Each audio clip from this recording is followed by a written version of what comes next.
Hi friends, welcome to Ammu and అమ్మ channel అండి. మనము చూడండి ఫ్రెండ్స్, ఈరోజు టమాటా రసం చేస్తున్నామండి. టమాటా రసము ఎలా నేను చేసే పద్ధతిలో చేస్తున్నా చూడండి ఫ్రెండ్స్. నేను 4 టమాటాలు తీసుకున్నానండి, ఉడకబెట్టి మిక్సీ కొట్టుకున్నా. దీంట్లో కొంచెం కళ్ళుప్పు అయితే వేసేసినాను. ఇంకా మనకి పులుపుకు తగినంత చింతపండు పిసికి పెట్టుకున్నా. ఇంకా వచ్చేసి చిన్నది ఒక ఆనియన్స్ కట్ చేసుకున్నా, ఒక ఒట్టిమిరపకాయ, ఎందుకంటే తాలింపుకండి ఇవి తాలింపుకి. కొన్ని ఆవాలు తాలింపు వేసుకుందాము.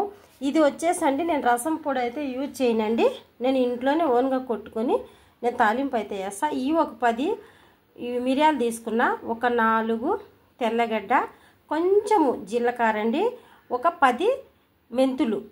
ఇవి అర్థమైంది కదండి మీకు, మళ్ళీ చెప్తున్నా. ఒక 4 పీసులు తెల్లగడ్డ అండి, గార్లిక్, ఒక 10 వచ్చేసి మిరియాలు, ఒక 10 మెంతులు అండి. మెంతులు ఆవాలైతే కాదు, మెంతులు, కొంచెం జీలకర్ర, కొన్ని ధనియాలు. నేను ఇలా మిక్సీకి బరక కొట్టుకున్నా. ఇంకా తాలింపులు అయితే తెల్లగడ్డ అవసరం లేదు, ఆల్రెడీ మనం ఉడికిచ్చేసినాం కదండి. ఇది టమాటా, ఇది పిసికి పెట్టుకున్నాము. ఇంకా ఈ 2 వచ్చేసి తాలింపు అయితే వేసుకుందాము. ఇంకా ఈ 3 కూడా తాలింపులు వేసేద్దాము. ఈ 2 మిక్స్ చేసి బాయిల్ అయ్యేటప్పుడు చాలామంది తాలింపు వేసేసి ఈ టమాటా చింతపండు అన్నీ వేసేసి మరిగిచ్చేసుకుని ఆఫ్ చేసుకుంటారండి. అలా కాదండి, ఇలా చేసుకుంటే టేస్ట్ ఇంకా బాగుంటుంది. మీరు ఇలాగే మరిగించేసుకొని మనకి ఎంత రసం అయితే కావాలో అప్పుడు లాస్ట్లో తాలింపులు వేసుకొని మనము స్టవ్ ఆఫ్ చేసినామంటే చాలా బాగుంటుందండి. మన తాలింపులు వేసినాక మరిగించినామంటే టేస్ట్ వేరేలా ఉంటుంది. అది మీ ఇష్టం అండి, నేనైతే ఇలానే చేస్తా. ఇలా కూడా మీరు చేసి చూడండి, టేస్ట్ చాలా బాగుంటుంది. మనకి ఎంత వాటర్ కావాలంటే నేను ఒక చెంబు తీసుకున్నానండి. ఇలా ఒక చెంబు తీసుకున్నా, ఒక 5 గ్లాసులు వాటర్ అయితే ఉంటుంది. ఇది మరగనిచ్చేద్దామండి రసము. దీంట్లో కొంచెం పసుపు అయితే యాడ్ చేసి మరగనిచ్చి అప్పుడు మనం తాలింపు వేసేసుకుందామండి. చాలా బాగుంటుంది రసం అయితే. రండి, ఇది పొయ్యి మీద పెట్టేద్దాం. ఇంకా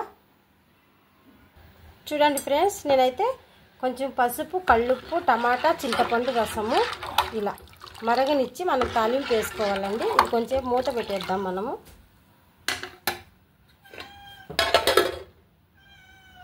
చూద్దామా ఫ్రెండ్స్, చూడండి. రసం అయితే బాయిల్ అవుతుంది కదా, ఇక్కడ ఆయిల్ పెట్టేసుకుందాము మనము. టమాటా రసానికి తాలింపు వేసుకునే దానికి చూడండి, ఇక్కడ బాగా పొంగుతుంది కదా.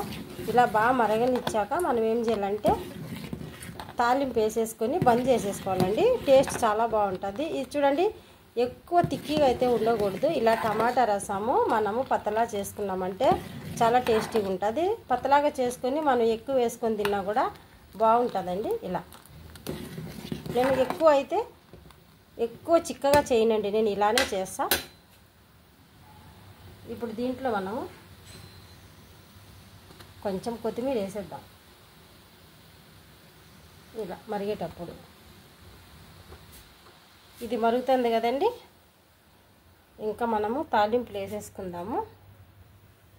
జీలకర్ర అవసరం లేదండి, ఎందుకంటే మనం జీలకర్ర, ధనియాలు, మెంతులు, మిరియాలు, తెల్లగడ్డ, ఒట్టిమిరపకాయ దంచినాం కాబట్టి జీలకర్ర అవసరం లేదు తాలింపులో. కావాలంటే మీరు ఇంకా వేసుకోవచ్చండి, నచ్చిన వాళ్ళు ఇంకా కూడా వేసుకుంటే చాలా బాగుంటుంది.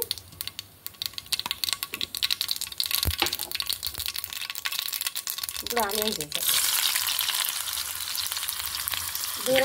దూరంగా ఉండి తాలింపు వేసుకోవాలి, ఎందుకంటే మీద పడుతుంది కాబట్టి. చూసారు కదండి, ఇలా కొంచెం అంటే ఇది కొంచెం బ్రౌన్ కలర్ వచ్చినాక మనం ఇది వేసేసుకుందాం. దంచి పెట్టుకున్నా కొంచెం బ్రౌన్ కలర్ రావాలి. చూడండి ఫ్రెండ్స్, ఇది వేసేద్దాం. మనం దంచుకున్న మసాలా, మిరియాలు, ధనియాలు, జీలకర్ర. ఇది మిరియాల రసం కదక్క అంటారండి. మిరియాల రసము లాగానే, అంటే ఇది కొంచెం డిఫరెన్స్గా ఉంటుంది. చింతపండు అన్నీ నేను వేరేలా దంచి వేసినా కదా, దాంట్లో టమాటాలు వేసుకోరండి మిరియాల రసంలో కొంచెమంది. ఈ రసంలో రసం పొడి అయితే యూజ్ చేయడం లేదు, నేను ఇదే యూజ్ చేస్తున్నా కాబట్టి చాలా బాగుంటుందండి. ఒక్కసారి ట్రై చేయండి మీరు.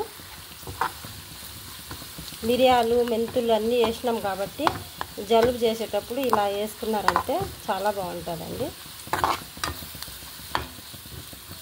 ఇది కొంచెం బ్రౌన్ కలర్ వచ్చిందంటే ఇక్కడ చారు మరిగిపోతుంది కదా, 2 క్లోజ్ చేసేసుకోవాలండి. వేసేసుకున్న వెంటనే మనము మూత పెట్టేసుకోవాలి. మళ్ళీ మరిగించకూడదు, అందుకే అండి ఇది మనం ఇప్పుడు మరిగించేది. ఇలా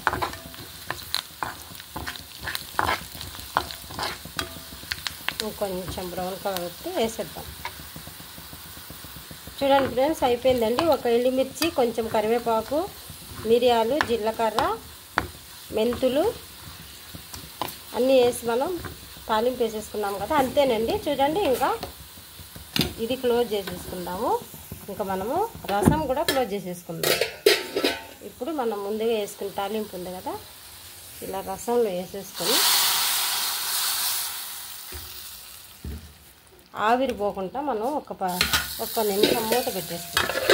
ఇలా చూడండి ఫ్రెండ్స్, మనకి రసం అయితే రెడీ అయిపోయింది కదా. రండి, మనకి తగిన బౌన్లు అయితే సర్వ్ చేసేసుకుందాం. చూడండి ఫ్రెండ్స్, మనం టేబుల్ మీదకి తెచ్చేసుకున్నామండి రసము. ఇంకా బౌన్లోకి రెడీ చేసి చూపిస్తాం మీకు. చూడండి ఎంతో టేస్టీ అని, అన్నీ మరీ అంత చిక్కగా లేకుండా, కత్తలాగా లేకుండా రసం అయితే రెడీ చేసేసుకున్నాం కదా ఫ్రెండ్స్. చూడండి ఎంత బాగా రసం రెడీ అయిందో. ఇలా చేయండి, మీ పిల్లలు చాలా ఇష్టంగా తింటారు. చూద్దాం కొంచెం టేస్ట్. కాలుతుందండి, చాలా బాగుందండి. మీకు కనుక ఈ రసం నచ్చితే మన ఛానల్కి ఒక లైక్ చేసి సబ్స్క్రైబ్ చేసి ఎలా ఉందో నాకు కమెంట్ బాక్స్లో కామెంట్ చేయండి ఫ్రెండ్స్. ప్లీజ్ అండి సబ్స్క్రైబ్ చేసుకోండి. చాలామంది చూస్తున్నారు కానీ నాకు సబ్స్క్రైబ్ చేసుకోవడంలే. మీ సపోర్ట్ వల్లే నేను ఇంత దూరం వచ్చినానంటే ఇంకా సపోర్ట్ చేయలేని అందరికీ నేను అడుగుతున్నానండి, వేడుకుంటున్నా. చూడండి ఫ్రెండ్స్, మీకు కనుక నచ్చితే ఈ రసం చేసుకొని హ్యాపీగా తినండి. మీరు మీ పిల్లలు ఎంజాయ్ చేయండి. బాయ్ అండి.